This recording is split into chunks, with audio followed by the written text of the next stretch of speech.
अभी मैंने आपके पूरे इनसे बात की कि एवरी टाइम मैं वहाँ पे बैठी हूँ, आज मैं यहाँ पे हूँ और इन लोग सब यहाँ पे हैं, क्योंकि मैंने भी जर्नलिज्म का कोर्स किया है। 24 साल तक बॉम्बे दूरदर्शन पे मराठी न्यूज़ पढ़े हुए हैं और बहुत जगह के इंटरव्यूज़ मैं करती हूँ। आज भी मेरा यूट्यूब चैनल है जिसमें सब सेलिब्रिटीज़ के इंटरव्यूज़ करती हूँ। उसको 3 साल कल ही पूरे हो गए, अब ये 4था साल शुरू। अमृता फिल्म्स करके मेरा यूट्यूब चैनल है। आज फिल्म जब नेशनल अवार्ड अनाउंस हुआ, जो आपकी इतनी मेहनत रही उसको ऑथेंटिक बनाने में, उसको लेकर हमें थोड़ा आपका जर्नी का पार्ट बनाएं। मैंने आज सिर्फ 9 फिल्में बनाई। ये फिल्म बनाने का जो मेन आपका जो उसका फिल्म बनाने का आपने सोचा कैसे, न्यूज़ रीडिंग से आप कैसे फिल्म बनाने में आए? 1979 से 2004 तक मैं न्यूज़ पढ़ती थी और जब मुझे रीडिंग क्लासेस आ गए तो मैं नहीं चाहती थी कि अभी मैं न्यूज़ पढ़ूँ और लोगों के मन में मेरी जो छवि थी वही रहनी चाहिए, ये सोच के मैंने सोचा कि अभी मैं न्यूज़ नहीं पढ़ूँगी। वैसे I have done my MSc LLB। मेरी खुद की एक केमिकल की फैक्ट्री है अमृता इंडस्ट्रीज़ करके, वो मैं चलाती थी और फिर 3-4 साल मैंने लीगल प्रैक्टिस भी की थी। जब ये न्यूज़ देना बंद किया तो उसके बाद में मैंने सोचा कि चलो, बच्चे भी तब बड़े हो गए थे। उसके बाद मैंने सोचा कि मैं फिर से इधर फैक्ट्री शुरू करूँगी या तो लीगल प्रैक्टिस करूँगी। लीगल प्रैक्टिस करने के लिए मैंने फिर से शुरुआत की, मगर मुझे मालूम पड़ा कि लॉ का स्पेलिंग भी मुझे नहीं आ रहा है, सब मैं भूल गई। यानी कि मुझे फिर से वो लॉ की स्टडी करनी पड़ती थी। तो वो मुझे उस वक्त ऐसे लगा कि अभी पढ़ना कुछ ज़रूरी नहीं है, ज़रूरी नहीं से भी उतना कुछ अच्छा नहीं लग रहा था पढ़ने के लिए। उसके बाद में मैंने सोचा चलो मैं फैक्ट्री चलाऊँगी फिर से अच्छी तरह से, और फैक्ट्री जाना शुरू किया, मगर वहाँ पे भी मेरा मन नहीं लगा। मुझे ऐसे लगता है ना कि एक बार चेहरे पे मेकअप लग जाता है ना तो ऐसे लगता है उसका चस्का लग जाता है कि नहीं मुझे मीडिया में ही कुछ करना है। और 24 साल के इस टेन्योर में बहुत सारे लोगों की पहचान हुई थी इंडस्ट्रीज़ के, बड़े बड़े डायरेक्टर्स को, एक्टर्स को मैं वहाँ मिल चुकी थी दूरदर्शन पे। तो मुझे ऐसे लगा कि चलो मैं ग्लैमर के इसमें करूँगी। उस वक्त मैंने पहली फिल्म बनाई माने करके, जो अब्रॉड में शूट की गई मराठी की पहली फिल्म। उस फिल्म को नियरली 18 नॉमिनेशंस मिले थे और 12 अवार्ड्स मिले थे। फिल्म तो बेहतर बनी थी, मगर उस वक्त इतना नॉलेज नहीं था कि कैसे उसको मार्केटिंग करना चाहिए, किस तरह से फिल्म को बेचना चाहिए। तो वो व्यावसायिक रूप से उतना यश उसमें नहीं मिला और मुझे बहुत बहुत बहुत बुरा लगा, क्योंकि मेरे हस्बैंड ने उसके लिए पैसे दिए थे। मुझे लगा कि देखो, ये बापजादों की कमाई तो है नहीं, या कोई बुरे काम करके पैसे नहीं बनाए थे। तो मुझे बहुत गिल्टी फील होता था कि मैंने मेरे हस्बैंड के पैसों का पूरा सत्यानाश कर दिया। मैंने क्यों ये फिल्म बनाने का सोचे से मुझे बहुत डिपेंड हो रहा था। उसके बाद में मेरे बच्चे उस वक्त US में पढ़ रहे थे। वो जैसे आए तो वो बोलने लगे कि मम्मा क्या कर रहे हो तुम, सब इधर उधर जाके टाइम पास करते। हम लोग को, हमारे मम्मा को ऐसे देखने की आदत नहीं है, कुछ तो करो। फिर उन्होंने पापा को बोला, पापा देखो आप मम्मी को फिर से भाई उसको फिल्म बनाने दी, वो फिल्म तो कितनी अच्छी बनेगी। तो मैंने बोला देखो नहीं, मेरा रॉन्ग डिसीजन था, मुझे जो लोग चाहिए थे वैसे लोग मिले नहीं, ऐसा सब। तो मेरे हस्बैंड ने मुझे कहा कि देखो, ये तुम्हारा डिसीजन रॉन्ग नहीं था, तुम अज्ञानी थी, तुमको मालूम नहीं है कि फिल्म कैसी बनानी चाहिए। तुम किसी ने भी बोला और तुमने फिल्म बनाई, तुम्हें ये ज्ञान नहीं था, तो उसके लिए पहले ज्ञान प्राप्त करो। तो मैंने फिल्म मेकिंग के जो छोटे छोटे कोर्सेज रहते हैं, वो सारे कोर्सेज के, एडिटिंग, डबिंग, स्क्रिप्ट राइटिंग, सारे कोर्सेज थे। कोई कोर्स 6 महीने का था, कोई 3 महीने का था, कोई साल भर का था। स्क्रिप्ट राइटिंग से लेके डायरेक्शन तक के सारे कोर्सेज महीने के। इनफैक्ट मैं तो बहुत लोग मुझे पूछते हैं कि अरे हमको भी फिल्म बनानी है, माझ्याकडे पैसे आहेत, मला पण फिल्म बनवायची है। तो मैं इनको बोलती हूँ आप ज़रूर बनाइए फिल्म, लेकिन वो बनाने से पहले फिल्म क्या चीज़ है और कैसे बनानी है उसका नॉलेज आप प्राप्त करो, उसके बाद में फिल्म बनाओ। नहीं तो आपके पैसे गए ये समझो। आपको 10 लोग हैं जो टोपी लगा के चले जाएंगे। तो इस तरह से मैंने क्या सीखा वो देखने के लिए दूसरी फिल्म बनाई। दूसरी फिल्म आप मेरे को बोलो कम कब बोलना है तो मैं कम करूँ। कंटिन्यू। तो मैंने दूसरी फिल्म बनाई वादळ वारा सुटलं बघ करके, जो फिल्म मैंने 35 lakhs में बनाई। वो उसके डायरेक्टर थे चंद्रवदन करके, वो गुजराती डायरेक्टर थे। वो मेरे फादर के एज के थे। तो उन्होंने इतना भी हाथ में नहीं रखा, हर चीज़ मेरे को पता। मैंने उनको एक ही शर्त दी थी, कुछ भी हो किसी को ये मालूम नहीं होना चाहिए कि मैं इस फिल्म की प्रोड्यूसर हूँ। मैं वहाँ पे काम करूँगी, बस ये आप ध्यान में रखो। देखो सब लोग क्या होता है, प्रोड्यूसर है तो हाँ जी साहब, मैडम आप बैठो। मेरे को एकदम, मैं स्टूडियो में झाड़ू भी लगा देती थी, फ्लैट भी देती थी, मगर लोगों को बाद में जो समझ में आता है वो समझ में आता ही, थोड़े दिन में सबको मालूम पड़ा ही गया। तो उन्होंने अच्छी तरह से हर चीज़ मेरे को बहुत अच्छी तरह से समझाई। वो फिल्म बनने के बाद उसको 30 lakhs की सब्सिडी मिली, मेरे राइट्स भी बेचे गए और 35 के अगेंस्ट मुझे 40-45 मिल गए। मीन्स लॉस तो नहीं हुआ, जितने डाले थे उसे 5-10 लाख मुझे ज़्यादा ही मिले। फिर मेरे हस्बैंड ने क्या बोला था, मैं एक्स अमाउंट तुम्हें दूंगा, बाद में तुमको जो करना है वो करो। उसमें लॉस हुआ तो तुम्हारा, अगर ज़्यादा पैसे मिले तुम्हारी, मगर सेकेंड टाइम मैं ही नहीं दूंगा। तो मैंने बोला ठीक है, जो पैसे। उसमें भी मैंने जो पहले की फिल्म 35 की थी, तो नेक्स्ट फिल्म मैंने 60 की बनाई, जो 5-10 कम पड़े वो तो उनसे ही लिए। तो इस तरह से मेरी सेकेंड फिल्म बनाई, फिर थर्ड बनाई। और इस बीच में क्या हो रहा था कि मैं बहुत सारे अवार्ड फंक्शन पे जूरी करके काम करती थी। तो उसका मुझे फ़ायदा, सब एक्सपर्ट लोगों के साथ, मुझे हालांकि इतना कुछ नहीं आता था उस वक्त, मगर सब एक्सपर्ट लोगों के साथ बैठ के डिस्कशन के बाद मुझे मालूम पड़ता था कि फिल्म अच्छी कैसे होनी चाहिए, और फिल्म अच्छी कैसे होने से भी फिल्म बुरी कैसी है वो जब मालूम होता था। तो मैं जब फिल्म बनाने मैंने शुरू किया तो वो पहले ध्यान रखती थी ये रॉन्ग है या राइट है, कि जो एक्सपर्ट उनको फ़ोन करके पूछती थी, हेल्प लेती थी। इस तरह से मैंने मेरी जर्नी शुरू की और ये मेरी 9th फिल्म है, शामची आई। इसके पहले भी मैंने 3-4 फिल्में बनाई और बहुत ही बढ़िया फिल्म थी। उसमें से एक मैं जरूर कहूँगी,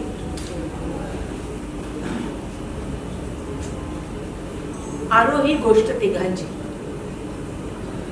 बीच में थोड़ा उम्र के वजह से कभी कुछ याद नहीं आता है। आरोही गोष्ट तिघांची, उसका सब्जेक्ट था कि ये चैनल पे रियलिटी शो में बच्चों को किस तरह से एक्सप्लॉइट किया जाता है, या पेरेंट जो है वो अपने बच्चों को 1 मिनट स्क्रीन पर देखने के लिए क्या क्या करते हैं। जैसे कि आपने भी देखा होगा 2-2.5 साल की बच्ची इतना सा स्कर्ट और इतना सा ब्लाउज पहन के, लिपस्टिक लाल लगा के, यहाँ पे लाल लगा के, हेयर स्टाइल करके बीड़ी जलाने पर डांस करती है, और सब लोग भी कितने चाव से उसको देखते हैं। और दूसरे दिन सब लोग ऑफिस में या ट्रेन में कहीं पे भी जाते हैं तो डिस्कस करते, अरे त्या मुलीने काल काय सुंदर डान्स केला, ती काय छान कंबर हलवत होती। अभी आप ही सोचिए कि 2 साल के बच्चे को उसके पेरेंट इस प्रकार का डांस सिखाते हैं। मैं नहीं कहती कि बच्चों को डांस नहीं करना चाहिए, मगर उनके उम्र के हिसाब से उनको डांस करना चाहिए। जो गाने गाते हैं तो उनकी उम्र के हिसाब से करना चाहिए। तो मैंने इसी बात को मेरी फिल्म में दिखाया था। और गाने भी जब गाते हैं तो शुरू में जब वो गाने गाते हैं तो जो एंकर रहता है या जो परीक्षक रहते हैं वो बोलते हैं कि ये तो गाना सम्राट नहीं है, ये तो गाना कोकिला है। आपने कभी देखा है ये रियलिटी शो में जो गाते हैं या जीतते हैं वो आगे जाके बड़े गायक बने हैं? वो सब ऑर्केस्ट्रा में गा रहे हैं। क्योंकि उनमें क्या होता है, एक सीजन खत्म होने के बाद जब नया सीजन शुरू होता है तो नए सिंगर्स तैयार हो जाते हैं और पुराने वालों को सब भूल जाते हैं, चैनल भी भूल जाता है, लोग भी भूल जाते हैं। तो तो ये सारी चीज़ें पकड़ के मैंने वो फिल्म बनाई थी, आरोही गोष्ठी गांधी। तो वो फिल्म थिएटर में 33 वीक्स चली थी, मगर ना प्रेस ने उसकी दखल ली, ना कोई चैनल ने दखल ली, उसके राइट्स बेचने गए, आज तक वो मेरी फिल्म ऐसी ही पड़ी है। मगर मैंने सोचा कि ये मीडिया इतना स्ट्रॉन्ग है फिल्मों का कि हम कोई भी बात लोगों को फिल्म के जरिए बता सकते हैं, ऐसा मेरा मतलब था। इसलिए मैंने सोचा भले मुझे पैसे नहीं मिले, मेरा मैसेज सब तक गया है और जितने डाले बस उतने मिले हैं ना, ठीक है, नहीं राइट्स गए नहीं जाने। या तो फिर कोई राइट्स देने के लिए तैयार रहता है, मगर उसकी वैल्यू इतनी कम करते हैं। अगर मैंने वो फिल्म 3-4 CR में बनाई है तो मेरे को बोलते हैं 30 लाख देंगे, मेरी फिल्म मेरे पास रहने दो, उसका जब टाइम आएगा, हर एक फिल्म का एक टाइम आता है, हर एक चीज़ का एक टाइम आता है, इसका जब टाइम आएगा तब मैं उसको बेचूँगी, मुझे नहीं बेचे पढ़ने। ये मैं इतना कॉन्फिडेंस से क्यों बोलती हूँ कि मुझे मालूम है मेरा घर मेरे कमाई से या फिल्मों के ऊपर नहीं चलता है, जो है वो है। तो मेरे को फिल्म या ना तो मैंने कोई फिल्म बैंक से लोन लेके की है कि मुझे टेंशन है बैंक का मुझे पैसा देना है, इसलिए मेरे सर पे कोई टेंशन नहीं था।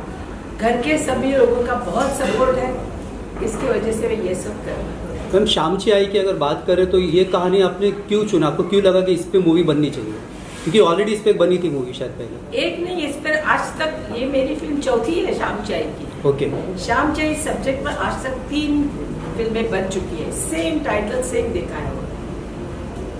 मैंने देखा कि आजकल आप देखोगे ना कोई भी फिल्म इतनी मारामारी, ब्लडशेड, अश्लीलता दिखाई जाती है, डर्टी लैंग्वेज उसमें यूज होती है, कमर के नीचे के जोक्स होते हैं, बहुत अश्लीलता भरी है हर फिल्मों में। भले वो फिल्म अभी नाम नहीं लूंगी, बड़े बड़े स्टारों की हो, आप देखेंगे तो यही चल रहा है। फिर हम लोग बोलते हैं बच्चों के लिए फिल्म नहीं बनती है, बच्चों के लिए फिल्म बनती। ये फिल्म मैं नहीं कहूँगी कि ये बच्चों के लिए है, मगर ये ज़्यादा पेरेंट्स के लिए भी है।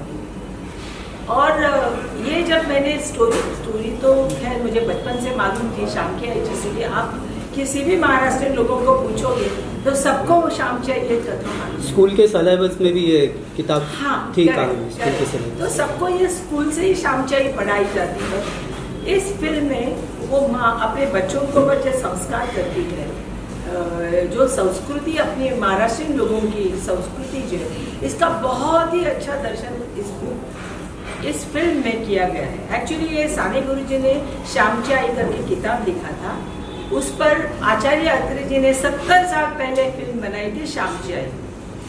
उसको सबने इतना सराहा कि उसको फर्स्ट नेशनल अवार्ड और सुवर्ण कमल मिला था 70 साल पहले।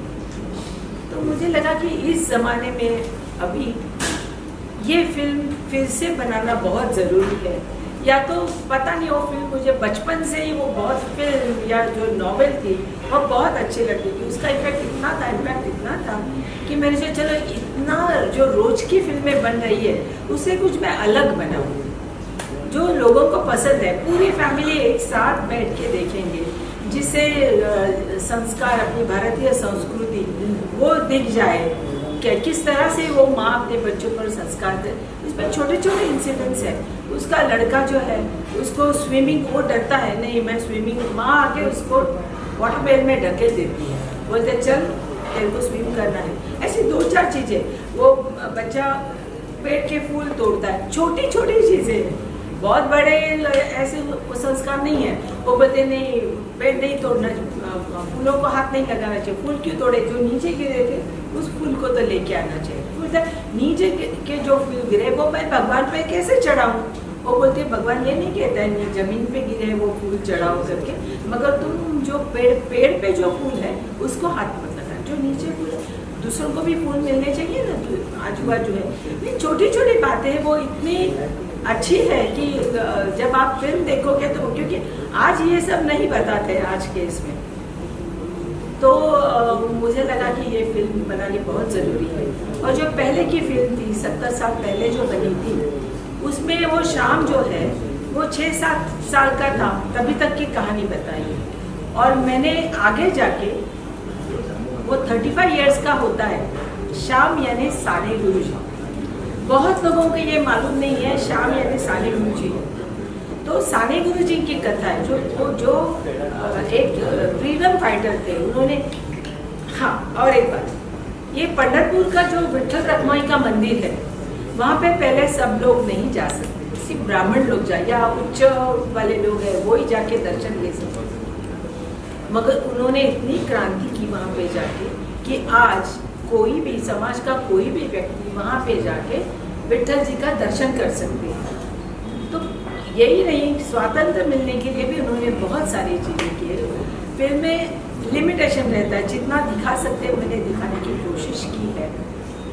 तो इसलिए मैंने सोचा कि ये मारधाड़ के ज़माने में ऐसी कुछ अलग फिल्म बननी चाहिए, ये सोच के मैंने ये किया। शामची आई को पहले भी अवार्ड मिल चुका, जो पहली फिल्म बनी थी। तो ये मूवी जब आपने बनाया तो आपने कभी सोचा था कि इसको भी नेशनल अवार्ड मिलेगा? फर्स्ट डे से मुझे मालूम था इसको नेशनल अवार्ड मिलेगा। और मैं ये भी बोलती हूँ, आगे 70 साल के बाद में भी अगर ये फिल्म बनेगी तो उसको भी अवार्ड मिलेगा, क्योंकि उसका जो गाभा है, ये माँ के जो जिस तरह से अपने बेटे के साथ उसका व्यवहार है, वो कितने भी साल हो वो बदलने वाला नहीं है। जैसे पहले के ज़माने की माँ थी, अपने बच्चों को, आप खुद हर एक व्यक्ति यहाँ पे जो सोच के देखिए, माँ के बारे में आपके क्या विचार है, आपके माँ के आपके बारे में क्या विचार है, वो कभी बदलेंगे? आप सोच के देखो। इसलिए मैं कहती हूँ ये माँ कभी चेंज होने वाली नहीं है। जैसे पहले के ज़माने में वो पढ़ी लिखी नहीं थी, वो फिर भी अपने वो बच्चों को जो उसे मालूम था वो सिखाती थी। मगर आज भी आप देखोगे, आज की माँ जो है वो डॉक्टर है, इंजीनियर है, आईटी क्षेत्र में काम करती है, फिल्म मीडिया में काम करते हैं, फिर भी वो अपने बच्चों को अच्छी तरह से संस्कार देती है, पालती है।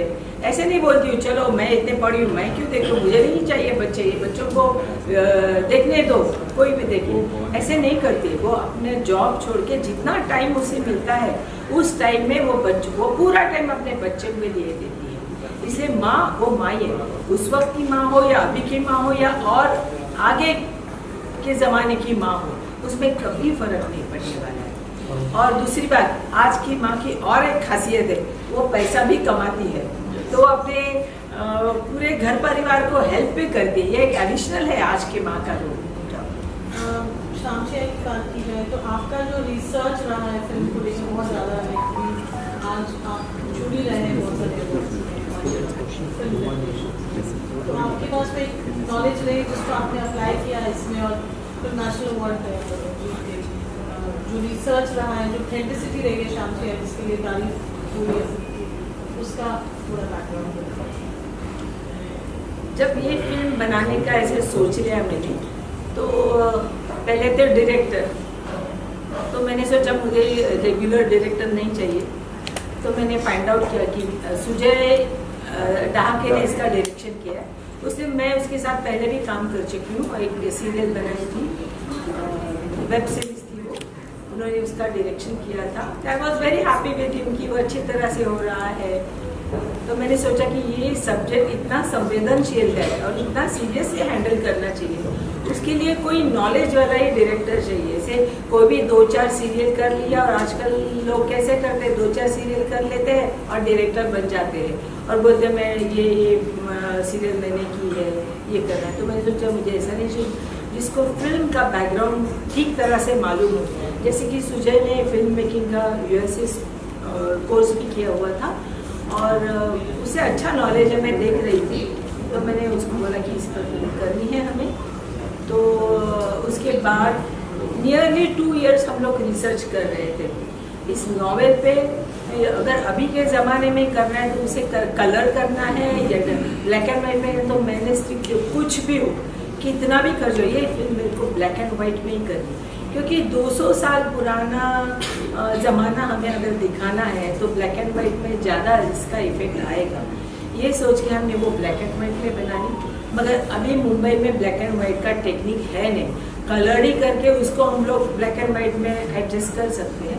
तो मैंने बोला नहीं, जो टेक्निक ओरिजिनल है उसी में हम लोग ब्लैक एंड वाइट बनाएंगे। तो पूरे लेंसेज, कैमरा, वो सब हमने लंदन से मंगवाए और फिर पूरी film black and white. Film बनाते वक्त 2-4 चीज़ें बहुत इम्पोर्टेंट थी। ये 200 साल पुराना घर, वो भी वो खोताची वाड़ी ऐसा बोलते हैं उसको। पुराने ज़माने में उसके फादर जो थे वो खोत थे, तो खोत यानी पैसे वाले लोग, तो उसका घर भी उतना अच्छा होना चाहिए फादर का शुरू में। तो वो घर ढूंढने के हम लोग नियरली 1 वीक तक पूरा रेकी करते रहे कोकण में।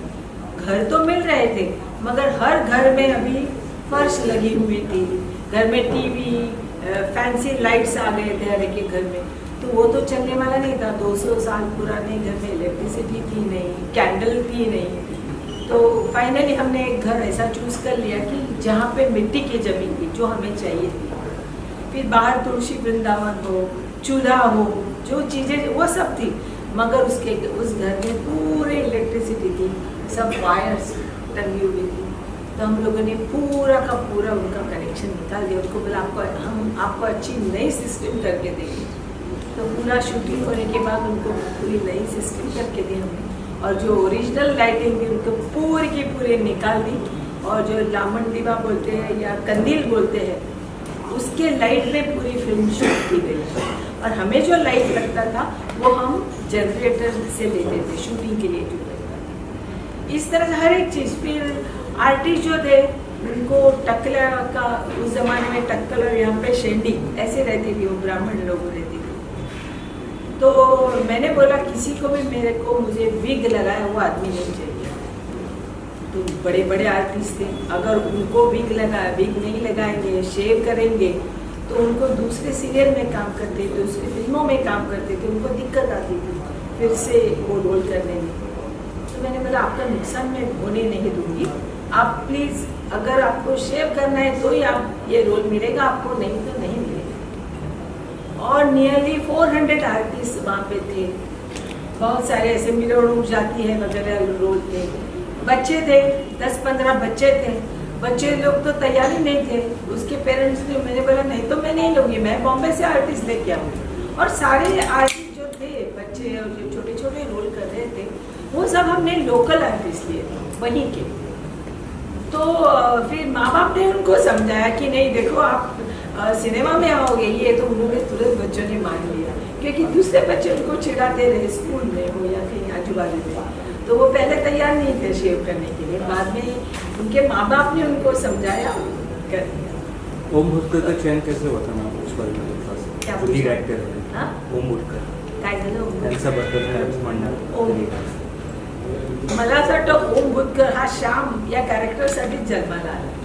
त्याला एकदा ते सावरकरांचे कपडे घातल्यानंतर, सावरकर म्हटल्यानंतर sorry I am sorry continue परत सावरकर म्हणाले साने.